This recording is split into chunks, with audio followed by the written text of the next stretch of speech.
Insellmilkom, Sinjuri, grazzi li qed tissegwu il-programm. Illum ix-xandira qed issir minn Bullebel iż-Żejtun fejn ġejna nżuru l-uffiċċji ta' Toly sa niltaqgħu maċ-Chief Executive Gatesy.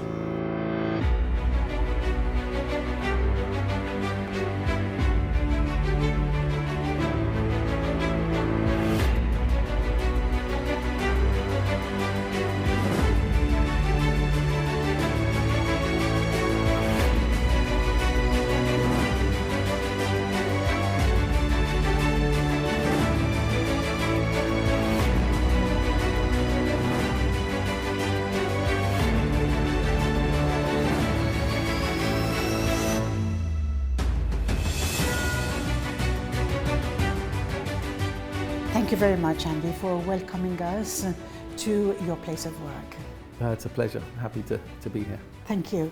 Andy, you've been at the helm of Toly for 34 years now. Where did it start from? And can you share with us some pivotal moments? Yes, Toly was actually started by my father. He was born in Eastern Europe. He escaped twice in his life in search of a better future. In fact, he walked across a minefield during the Hungarian Revolution in 1956, going to Vienna, arriving, managed to get on a refugee plane to the UK. He arrived on Christmas Eve 1956, so he said he was his gift to the British nation that year for Christmas. And he was a mould maker by profession. So the 1950s was the start of the plastics industry. He had no money. But he was an entrepreneur, so he always wanted to have his own business. He had financial partners. And he started building molds. He started then injection molding.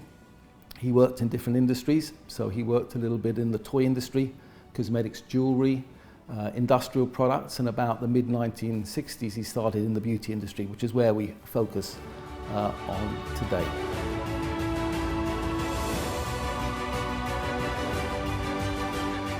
And then he had a factory in London. Having a factory in a major city didn't make the most sense. So he looked for another location.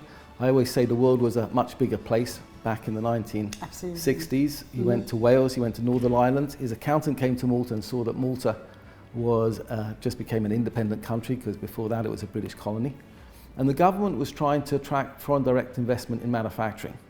So as a pioneer, he said, let's try it. I mean, you couldn't even fly direct. There was propeller planes, the Vanguards that you had to refuel in Italy on the way. And so he came to Malta. He did a deal with the government. In 1969, he registered the name Toly. 1970, he was given the first factory here on the Bullebel Industrial Estate. In fact, we were the first factory to start here in Bullebel. And in 1971, we started our manufacturing.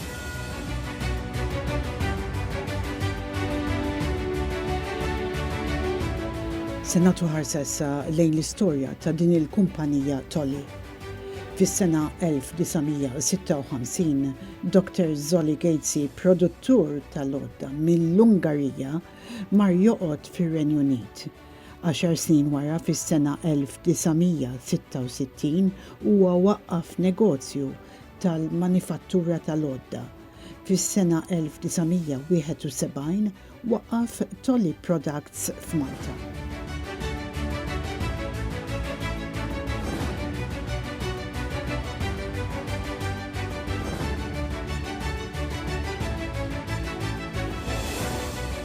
Fis-sena 1975 il-kumpanija ddeċidiet li tispeċjalizza fil-produzzjoni ta' packaging għal compacts għat-trab tal-wiċċ, pereżempju blushers u eyeshadows.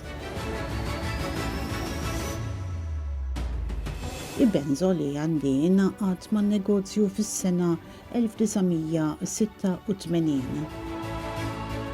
Is-sena ta' wara, fl-1987, in-netwerk internazzjonali ta' Toly ġie riorganizzat. Fis-sena 1989, Toly beda jopera f'Pariġi. Fis-sena 1990, Toly investa f'teknoloġija avvanzata ġdida. Andy Gatesy ħaf idejh it-tmexxija tal-grupp Toly fis-sena 1991. Fis-sena 1994 Toly fetaħ uffiċċju ġdid fl-Olanda. Fis-sena 1995 Toly Malta kisbet iċ-ċertifikazzjoni tal-ISO 9002. Fis-sena 1996 il-kumpanija Toly esperjenzat tkabbir kbir. Fis-sena 1997 imbena l-impjant tal-manifattura f'Malta. Fis-sena 2001 il-kumpanija Toly kollha ġiet ikkonsolidata fi grupp formali Toly Group International. Il-kumpanija Toly illum tinsab madwar id-dinja u tkompli tiffoka fuq l-industrija tas-sbuħija.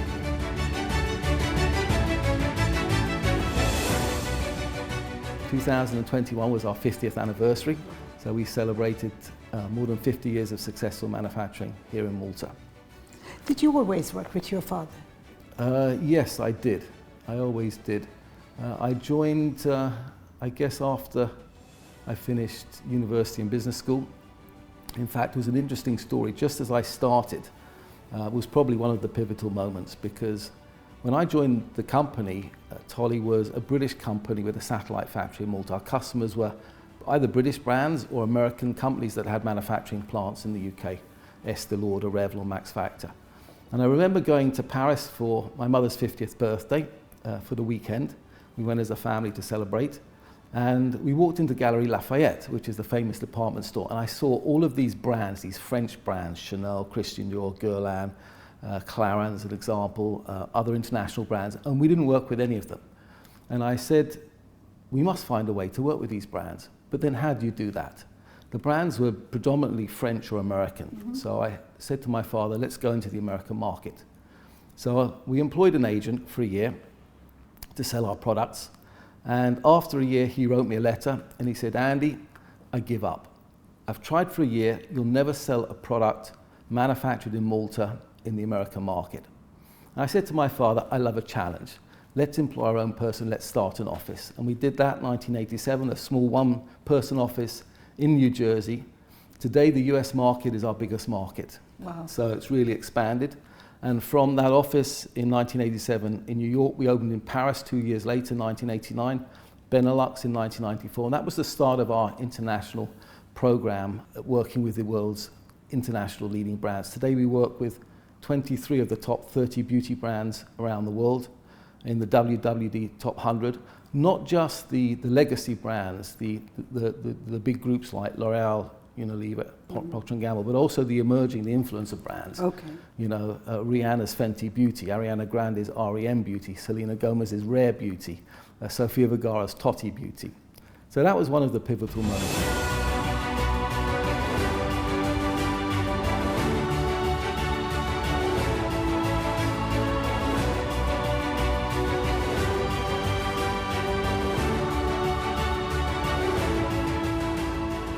How do you keep up with acquiring knowledge about all these new brands that we see today? You travel a lot, you visit the stores, you see social media. I mean, it's changing all the time, so brands have access everywhere. But I thought I'd tell you another interesting pivotal moment, which was part of our evolution, was we started then in the US market. And I remember in the early 2000s, going to the US market, and if you didn't mention China in your first sentence, they didn't want to talk to you. Everybody was going to China because of cost. China was becoming the factory of the world. So another motto I have, if you can't beat them, join them, because I said, how are we going to compete with a factory in Malta? So we went to China. We started trading, cut a long story short, in 2005 we invested, we built a factory, a joint venture factory in China, and that was the start of our internationalization program for manufacturing, particularly in Asia. Today we have 3 manufacturing plants in South Korea. We tried in India. Unfortunately, we weren't successful. We struggled in India. Is that because of the level of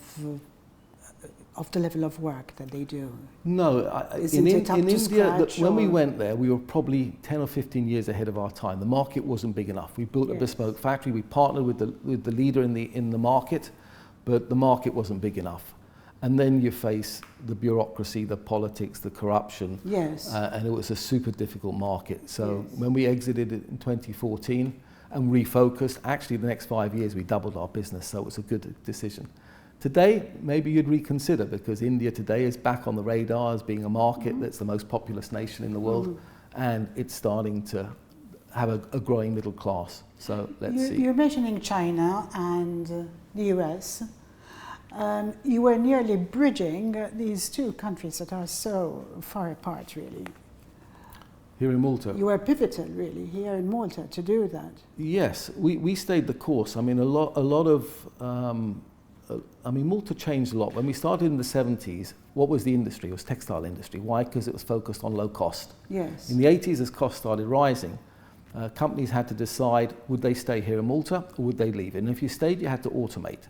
So most of the textiles left because it was very much handwork. They went to North Africa, they went to Eastern Europe, some went to Asia. But companies that stayed and are here today started automating. And that's what we did as well here at Toly, and that's why we stayed. It was a challenge because even with automation, it was very difficult 20 years ago, 15 years ago to compete against China. The cost when we started in China in 2005, China to Malta was 1:11. The cost, the labour cost, now it's 1:2, so it's, you know, it's not such a cost difference as it was 15 years ago.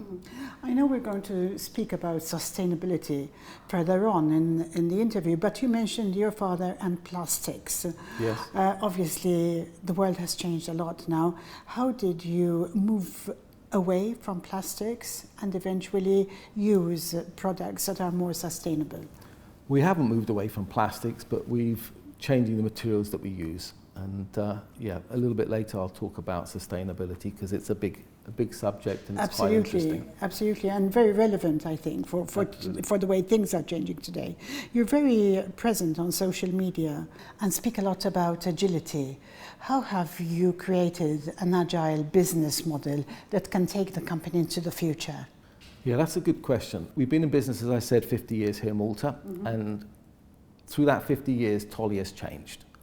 When I was growing up and people asked my father, who is Toly, what is Toly, he would say we're an engineering company.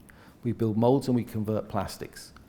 When he died in 1991 and I took over, I said we need to change our mindset. With our decoration, our metallizing, our lacquering, and our assembly capabilities, we need to evolve to become a packaging supplier to the world's leading beauty brands. You sit here in this boardroom and you see the world's beauty brands, you know, we can make a beautiful package. It's not just converting plastics. We still build molds and converted plastics, but it was a different mindset. When we moved into this building 10 years ago, again, we changed. We evolved from being an industrial player to a solutions provider.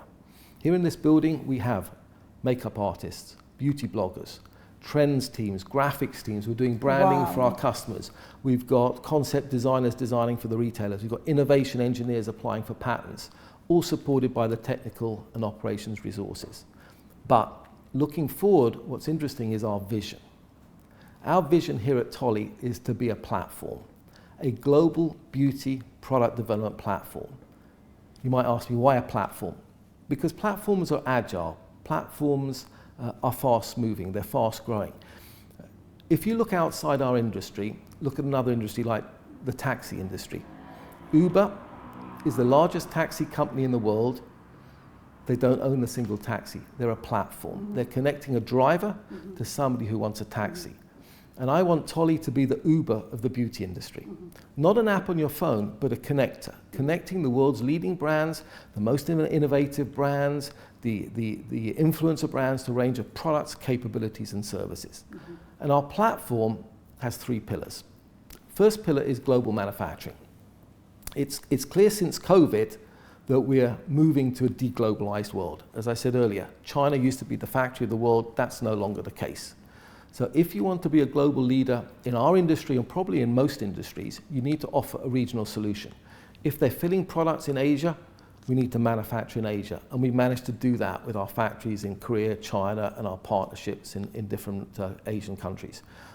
Same in Europe. We've got this beautiful factory here in Malta supplying the European brands. And now we're offering the same solution in North America with a partnership in Mexico. So that's our first pillar. The second pillar is our product diversity. You asked a good question. Toly is a plastic supplier. What happens if plastics is no longer the material of choice of the beauty industry in the future? And would Toly be out of business? Would we be finished? Absolutely not. Through our platform, today we offer metal packaging, glass packaging, paper packaging, packaging from new materials. So as being a solution provider through our platform, we're able to adapt and be agile the way the industry is changing. And our third pillar is our services. We're no longer just a manufacturing company, okay? We're able to offer full service. What does that mean? We're selling not just packaging, we're selling filled products to our customers. You know, customers who don't have the same structure to buy packaging, to buy formulation, to do compatibility testing. We are a brand for the brands. We can sell them a finished, ready to go filled product. And that business is starting to take off.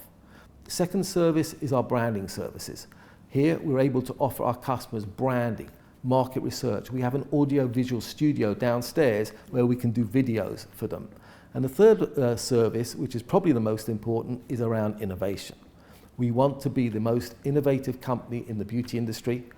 Some people say we already are. We create 150 to 200 packaging innovations for our customers every year, and we have an amazing home for all of them. Downstairs, an innovation center here in Malta. Our competitors say they have something similar, but I say no, they have technology centers. Our innovation center understands the consumer needs. It's unique in Malta and it's unique in the world of beauty. So it's our platform that should be our foundation for future growth. You mentioned your father passing away in 1991. What sort of legacy do you believe your father has left today? Well, I guess he instilled in me the entrepreneurial spirit, the passion, the important core values of, you know, having hard work, being ethical, all of that. And he was the foundation. I think today we still very much live his values here at Toly. So he's no longer around. He would have been 90 last year, but also quality, keeping the customer at the heart of everything that we do. Agility, you know, these are all important. A can-do, a positive approach. You know, one of my mottos is say yes and find a way. Don't say no. Be proactive. So these are all, you know, part of his character, which he's instilled into the fabric of the organization. Amazing, amazing. Because I hear your family and your children also work in the business. Correct, yes. Yes, which is amazing, and we're going to speak about that more later. You spoke about globalization, and I'd like to tap into your ideas of localized solutions. Yep. Do you believe that's necessary today? Absolutely. I mean, sustainability is changing our world. The real push on sustainability will be measuring your emissions. And scope 1, scope 2, scope 3. Scope 3 emissions is your value chain, is your supply chain. If you're going to start to move a business to become net zero in terms of your carbon emissions, you need to offer local manufacturing solutions. You can't afford to ship products around the world like we've been doing. In fact, China will no longer be the factory of the world if you want to be a sustainable producer for the future. Sustainability has been a key focus for this building since inception. The building is fully insulated. LED lighting has been used throughout, and a building management system ensures optimum use of energy and equipment. Chillers, air handlers, compressors and pumps have all been centrally located on both the roof and the basement to minimize the distance between the source, thereby maximizing efficiency. In order to take advantage of geothermal cooling, we have 3 million liters of water sitting in the ground as a heat sink. Cooling is done through heat exchangers, so the reservoir water is never in contact with the equipment. This allows us to collect rainwater from our roofs, critical on an island like Malta with limited water supply. High-volume pumps use flow rather than temperature for cooling, and we have raised our operating temperature to reduce energy consumption. Waste heat from our chillers and compressors is recovered for heating and air conditioning in our lacquering lines. We are also planning PV panels on the roof as part of Phase 2. And how, in your opinion, has the beauty business changed over the years?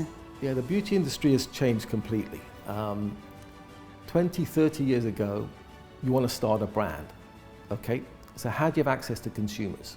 You go to the retailers, you go to Boots, you go to Sephora, you go to Saks Fifth Avenue, and you say, I'm a new brand, I want to sell on your shelves. They look at you and they laugh, and they say, have you seen our stores? We're full of brands. We don't have any space. So it's very difficult for a new brand to start. But the internet has changed everything. Why? Because today, anybody can start a brand and have access to consumers worldwide because of the internet. And now with social media, with influencers, these brands can scale really fast. We see brands, you look at the classic brands, it probably took them 30, 40 years to go from zero to a $500 million brand. You have influencer brands today within 5 years are becoming $300, $400, $500 million brands. Not only that, but they also appeal to different types of consumers. So you see a lot of the younger generation. I don't know if you have a daughter, but if you have a daughter, she probably spends a lot of time on social media looking at beauty videos and telling you, Mummy, you're doing it wrong. This is how you should be applying your mascara, your foundation, your makeup. So, but I find that the younger generation are very attracted to cult niche brands. Because of social media. Yes. Because these brands are creating a lot of following, very popular. But do you think it's their brands that will last for a few years and eventually disappear? What's your opinion about that? I would say yes and no. Some will disappear, some might last more. What we see in the industry is these brands that start up and they grow fast, eventually they want to exit. And then a big group will buy them. So that's what we see. Can you talk to us about your organizational culture and core values, and why do you feel Toly is different? Okay, I think Toly is very different. First of all, we're a privately owned business. We have a family spirit. I always say we're a family in business, not just a business with a family spirit. Most of our competitors today are owned by private equity companies. Private equity is a very different business model. It's a financial model. It's about buying a company, scaling it and flipping it and exiting it. So those kind of companies don't really have a long-term vision. It's a very short-term vision. So for me, Toly, we're investing in the long term, in people, in innovation, in our customers, in creativity. So it's a different business model. We've also different because we're a small company by international standards, around €100 million business, but we have a global spread. We have sales offices around the world, in Los Angeles, in California, in New York on Times Square. We have an office on the Champs-Élysées in Paris, in Belgium, just outside Brussels, in the UK, in Hong Kong, in China, South Korea. So we're able to work with the brands spread out across the world. We can offer global manufacturing driven by our technologies. And we've created a business model that's agile, that's innovative, using our platform to disrupt the traditional players in beauty packaging. So our business is very different. Our culture as an organization, I think, is also different. Being privately owned, employees are not just a number. We treat them as an important part of the company, as an extension of the family. In a way, we talk about the Toly family. So our core values are people, passion, pride, and creativity. And I love it when customers visit us. We had a customer yesterday who says, you come into Toly, you can really touch and feel that spirit. Maybe you have a chance to walk around, you'll feel that spirit. People are important. Toly is not a job, it's a way of life. We're all passionate. We're passionate about packaging, we're passionate about beauty, we're passionate about the brands that we launch. Everybody is excited when we launch a new brand. Strong sense of pride, ambition, seeing our company grow, seeing our people grow, working with these world-leading brands. And innovation, creativity, it's in our DNA. We want to be the most creative company in packaging. How difficult is it to source the right staff when you've got such a unique mix of... I think it's the same challenge for every business to source people. I mean, people are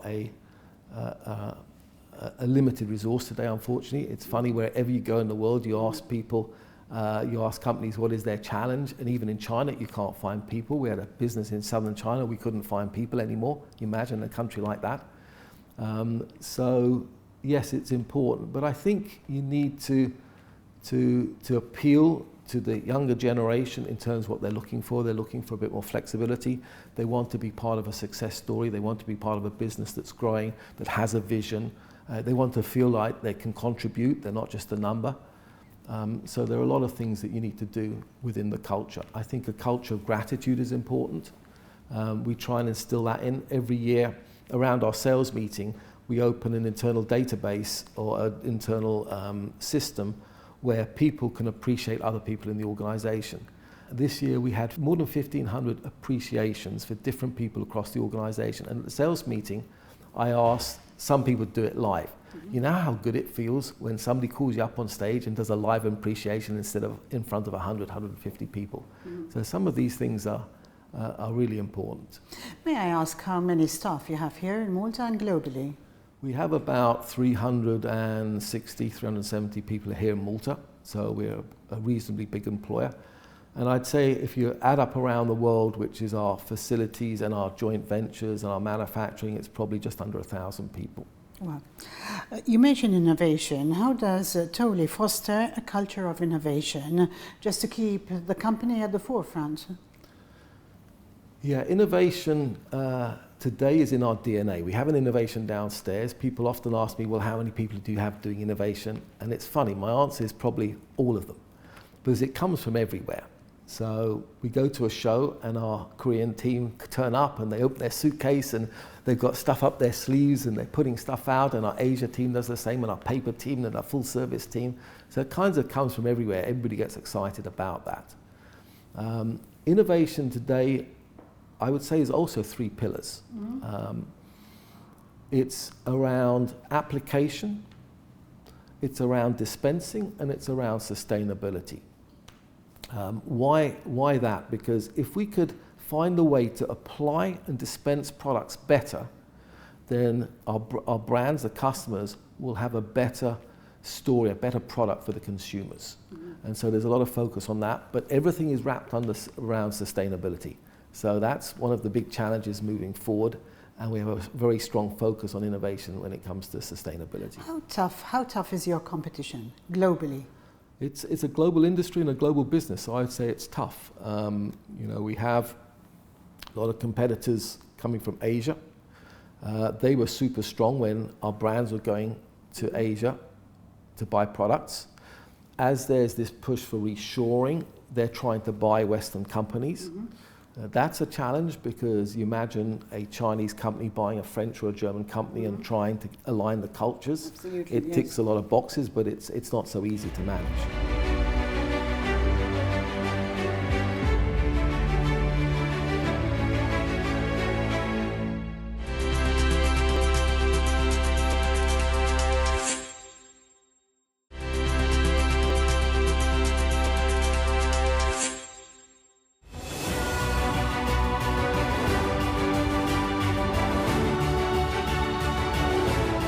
Looking back, I'm sure you faced a lot of challenges in the past, including the challenges that the pandemic brought.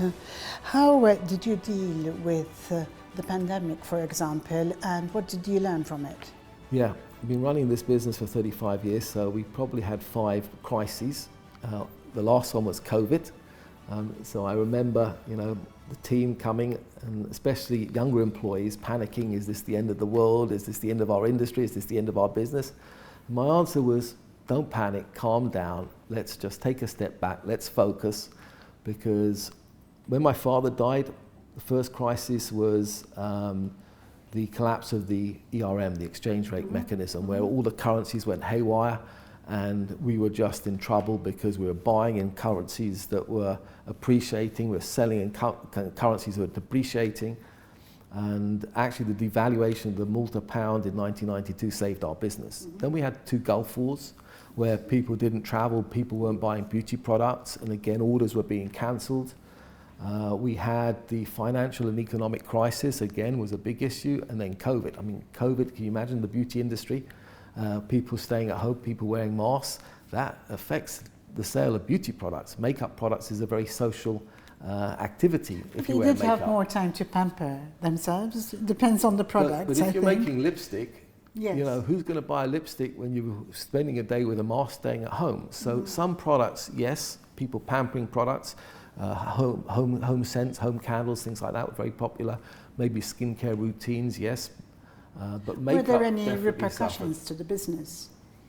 Oh yeah, definitely. Our business slowed down. I think around the world, governments stepped in. Here in Malta, the government stepped to support employment because they didn't want companies to make a knee-jerk reaction and say, okay, our business has stopped, we need to close down or cut people.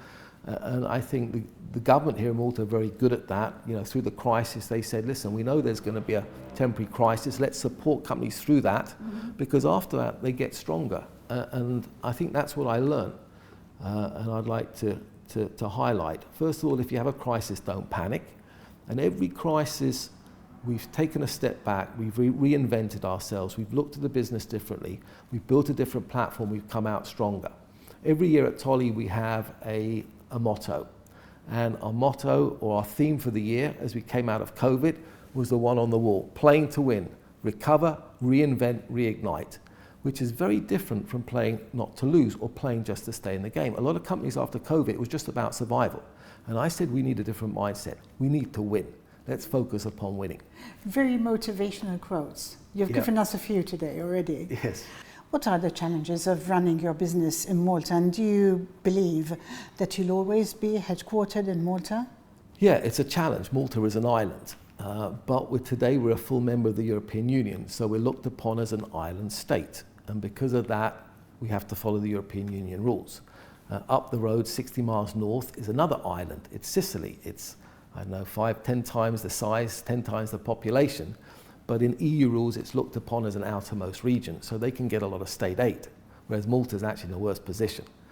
Here in Malta, we don't have any suppliers, we don't have any customers in the main. We might have a few very small suppliers, so we have to import all our raw materials, manufacture and export. So that's a challenge, that's a big cost, that's extra logistics, transport, things like that. Before we joined the European Union, the government recognised that and supported, you know, with lower cost rent for factories, some incentives for industry. But today we're part of the European Union, so it's a challenge because we have to follow the rules. So I really encourage the government to support manufacturing industry here in Malta. What will the future be?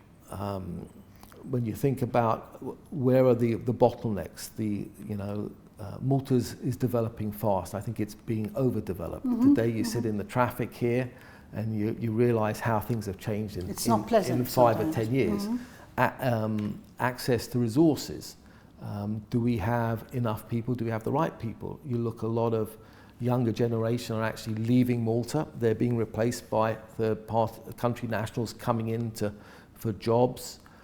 Do we have the right skills? If there are limited resources, is the cost of labour going up too fast? Is inflation going up too fast? If our costs go out of whack, then it's going to become even more difficult here in Malta to manufacture. So we have to be conscious of all of that. But I live here in Malta. I've made Malta my home. I love it. I love the people. I think the core values of the people of Malta align very much with Toly's core values: people, passion, pride and creativity. So if we're aligned, hopefully we can be successful. And Malta is small, but some people say that's a disadvantage. I say use our small size as an advantage, because we can be the best entrepreneurs. We're determined. We can be committed to success, even though we come from a small island. I'd like to speak a bit about AI. How is AI impacting your business today, and do you think there'll be a bigger impact going forward in a few years? Yeah, artificial intelligence is probably the most talked about business subject when you read any business magazines today. And it's going to affect every industry. It was funny, last week I had a call from a translations company who said, can we offer you services? And I laughed at them and I said, haven't you heard about ChatGPT? Today at the push of a button I can get a perfect translation and it costs me $0. So that industry is going to be wiped out. I don't think it's perfect yet. It's pretty good. It's pretty good. And it's going to keep learning. So it's going to be a few more months, it's going to be almost perfect. If you press another button, you can get a draft contract. So today in the world, we have junior lawyers that create draft contracts to pass on to senior lawyer to check. You know, will that be eliminated because AI can do it for you? These are just a few examples of different industries. Here at Toly, You know, we used to have people doing voiceovers. Today we feed it in and the voiceover is done automatically. It won't be that long before we're going to have AI producing our own videos for us as well. We're using it for design, you know, helping us with the design. We can feed in words and it can come up with some interesting things. I've created an internal chat GPT where I've taken all of my speeches, all of my quotes and loaded it on a database and then asked it to do a speech for me on motivating my staff for the next 3 months, and I was impressed. It did it as well, if not better than I could do it. In the manufacturing area, we're using it for camera inspection. You know, we feed all the data points in there and the cameras use AI to do automatic inspection. But we're only scratching the surface, and I think we need to really understand what are the benefits, what are the opportunities, because I'm convinced this is going to completely disrupt our industry and the world that we live in today. It would, but what would you say to people who are worried about losing their jobs? There are many people worried today. Do you think that's going to be possible, or do you see AI as being a tool? No, AI is a tool. Today, the world doesn't have enough resources, so we need these tools, because if we try and find people, we can't find people. So if we're going to balance better, it's the same question when we started automating. People said, you know, if you put automation in your factories, will everybody lose their jobs? The answer is no. You become more efficient. You change the roles of people. Today, an operator is not somebody that's just using their hands. They have to run a machine, so they have to know how to set a machine, how to fix a machine a little bit, how to keep it going, how to support that. So people will have to be trained to do different roles, but I don't think it's just a threat of people losing jobs. There'll be different jobs. People will have to adapt. What do you feel are your major challenges in the business? Yeah, I think that's a good question. We have a lot of challenges. I'd say the first one is cybersecurity. A few weeks ago, we were hacked by cybercrime. Luckily, you know, we managed to get through that. We had ransomware, but we didn't pay any ransoms. They tried to block our data. They tried to encrypt our data, wipe out our databases, but we managed to recover all of that. But it just shows how careful you have to be. As the world has moved towards be much more digital, you rely upon everything digital. If somebody manages to come into your systems and wipe that out, your business is finished. So I think for us was a real wake-up call of what we have to do to really protect ourselves, to really train our people, and to always be on the watch out, because we're always under attack. How did it disrupt your business, and for how long, this particular incident? We're still recovering, so we had to find a way to get back all of our data. And then when we got back our data, we had to reformat it, and some of that was, we lost a little bit of data, so we're having to rebuild a little bit of data. And we had the first thing you do is you cut off everybody from the internet, because you don't want it to happen again, and then you start slowly building back. So there was a massive disruption to our business, but you know, it's one of those things you have to face. So that's one. I'd say the second one we just talked about was artificial intelligence. Sustainability is a massive challenge to our business, so I'll talk a little bit about that. The European Union has just passed new legislation called the PPWR, the Packaging and Packaging Waste Regulations. And it's not just for our industry, it covers all packaging. But when you look at plastics under this legislation, they say you're only allowed to use plastics or raw materials that are recyclable at scale. And in plastics, there are only 3 materials that are recyclable at scale: polypropylene, polyethylene, and PET. Now, if we look around this room and you see all the products we made at the last 50 years, especially in makeup, none of these materials has ever been used. So we have to completely reinvent our business and change all the materials that we've used over the last 50 years in terms of this new legislation, which is coming in 2030. Now, it sounds a long time away, but we're actually even late today to start to change our packaging. And in this legislation, they're talking about eliminating double wall packs because of the product packaging ratios. If you look at prestige skincare, I would say 80% of the packs are double wall packs. They're talking about, what about metallized plastics? Does that render your plastics unrecyclable? And the answer is we don't know yet, because the recycling guidelines will only be published in 2027. But if chemical recycling is not acceptable, then what is the industry going to do where, again, in luxury, 60, 70% is shiny silver or shiny gold. We're going to have to find replacements. So it's throwing up everything in the air. We're now starting to make packaging out of PET. So PET is not a new material, but it's a material that's been used for water bottles, Coke bottles in the food industry. So there's a very strong recycling stream, okay? But we're trying to take that, we're trying to injection mold it, which is very difficult because it's a blow molded material. The material manufacturers tell us we're crazy, but we're finding ways to do that. We're moving to monomaterial packaging. But for me, legislation is good, and I'll give you an example why. 2 years ago, I went to talk to our customers in the UK, 4 brands in luxury skincare, all selling on the shelves next to each other. And they all told me, I want to find more sustainable packaging. The first one wanted only refillable packaging. The second one wanted only packaging from recycled content, PCR. The third one wanted only packaging from recyclable materials. And the last one wanted to move from plastic to glass. So what's the answer? The answer is, I don't know what's right, which one is sustainable. But as a solutions provider, we need to find the solutions for all of them.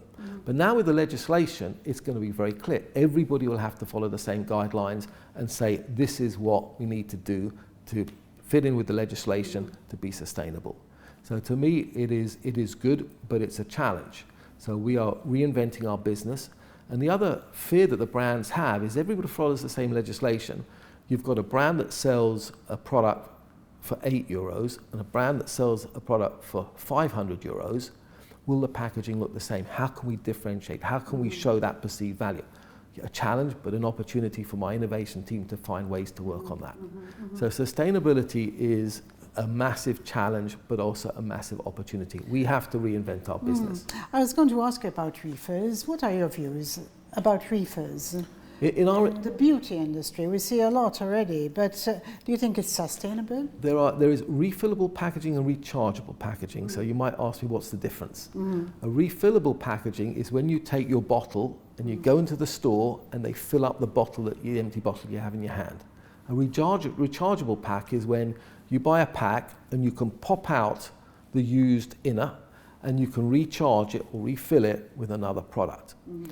The problem with that the beauty industry has faced is for refillable, going into store, it's sustainable for packaging, but you've got people now driving into the stores, going into the stores, picking up products to go and use energy to refill. And it's not convenient either. It's not convenient. How sustainable is that? It depends how you're measuring sustainability.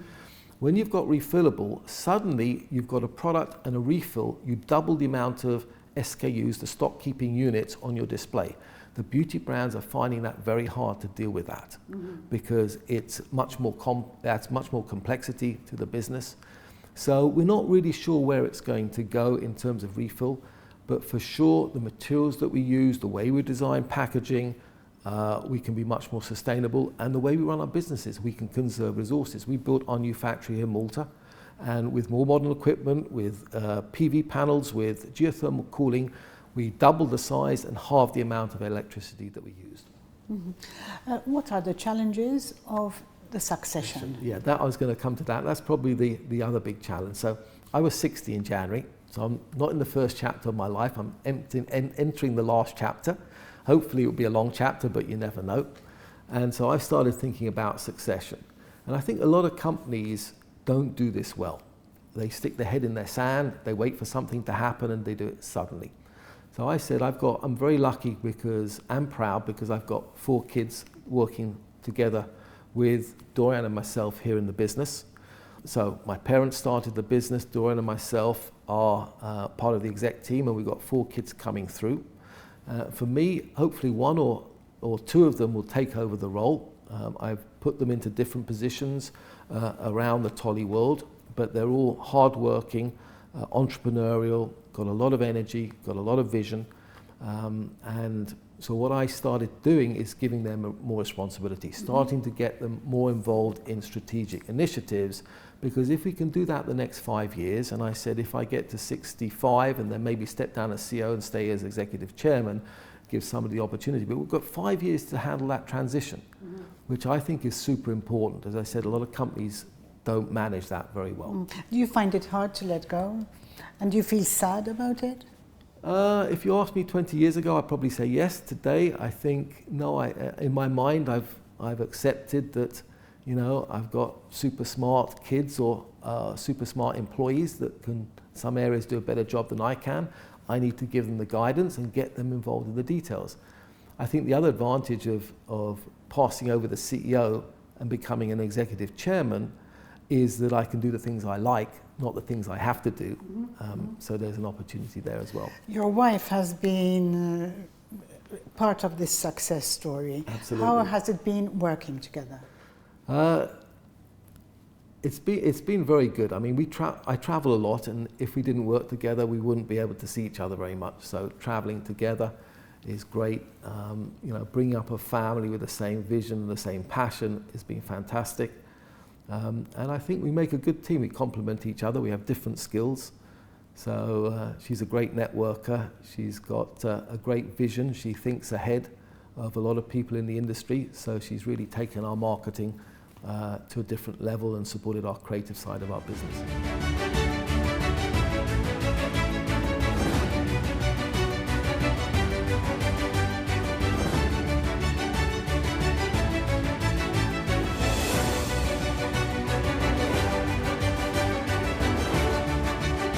And what advice could you share today with aspiring Maltese entrepreneurs? Yeah, actually, I just won this year the EY Entrepreneur of the Year.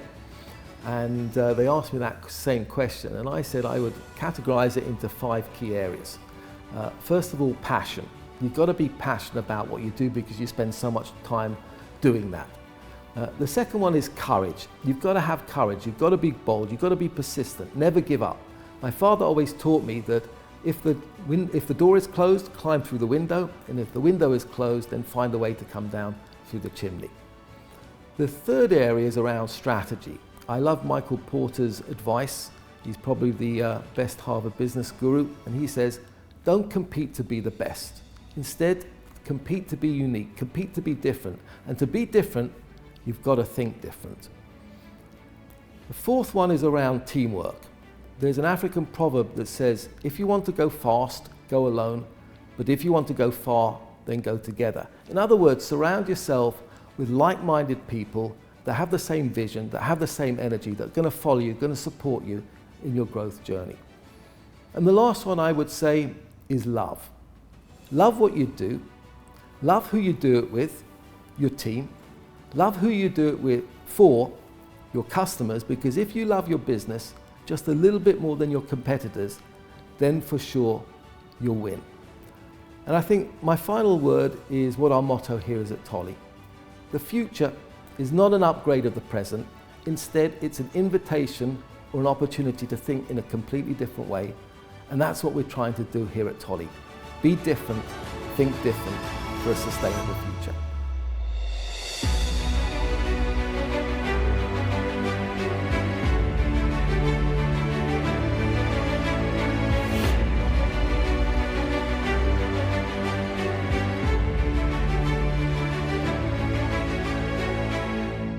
Grazzi signori li segwejtu il-Business News illum fej ġejna nintaqgħu ma' Andy Gatesy li huwa is-CEO tal-kumpanija Toly, kumpanija li rebħet ħafna premijiet għal kif tiġi operata għal prodotti tagħha. Jekk għandkom xi kummenti ibatuhom permezz tal-WhatsApp fuq in-numru li jidher fuq l-iskrin. Jiena Lea Hogg għal Net TV nixtieqilkom il-lejl it-tajjeb.